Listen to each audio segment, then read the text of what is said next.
Hey everybody, day 46 of my semi-automatic handgun collections, and I don't have a 46 caliber 1911, but I do have even better. I have a 10 millimeter 1911.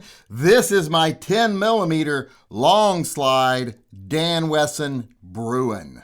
As you can see here, this is not a 4 1/4 inch or 5 inch 1911. This is a 6 inch 1911 to give you a little bit more oomph out of that 10 millimeter round. As you can see here, the gun does have a rear tritium target style sight, and it's accompanied by a front TFO sight. That is a tritium and fiber optic sight. You can also see that it has that distinctive Dan Wesson ridgeback look to it here. This gun comes with a frame coated in a very nice bronze finish, and I don't think I would call the slide black, but it's like a really, really, really dark gray. One thing kind of unique about the gun is it has a kind of a cut back underlug here. So the cap on the guide rod has a weird angle to it there.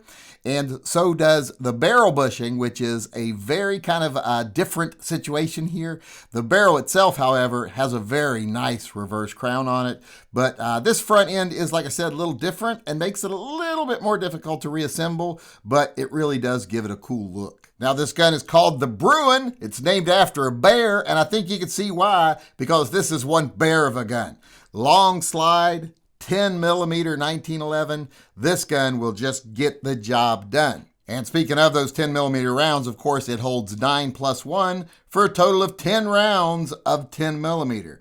I don't want to run into anything that I can't stop with 10 rounds of 10 millimeter. Now, I did change the back strap on this gun so that I could add a magwell on it here because it did not come with one. And I did add the ambi safety here. And like I've said in the past, I used an MGW ambi safety, which is what they use, I do believe. And you really can't tell I made the change. As far as the other standard features of the gun, this gun does have a squared off skeletonized trigger, has that really nice grip safety that Dan Wesson uses. It's very well made, very well finished. And this one, unlike the other Dan Wessons you've seen up to this point, actually does have front serrations. I guess it's because it's a 6 inch and they thought that was too much blank real estate. I would actually like to see it without the front serrations, but as far as serrations go, they're very non-offensive. And I think I'd be a little remiss if I didn't mention the grips that are on this gun. These are elk grips from MD Grips, which I took and had custom engraved with my little love logo here, incorporating the Prince design, like on my I Love Guns t-shirt design that I do. Because, you know, how can anyone think you have bad intentions when your grip says love? This is just overall an awesome gun. That long slide coupled with the 10 millimeter, the ease of use of a 1911, and being very well built like most every Dan Wesson you've seen. If you can see there, the tolerances on this gun are very tight.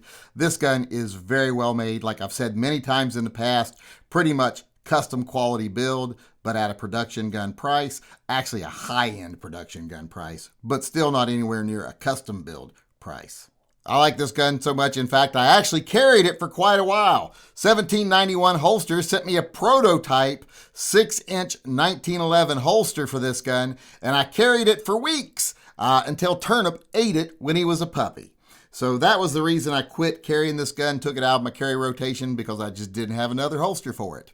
But until then, I actually carried it and really liked this gun.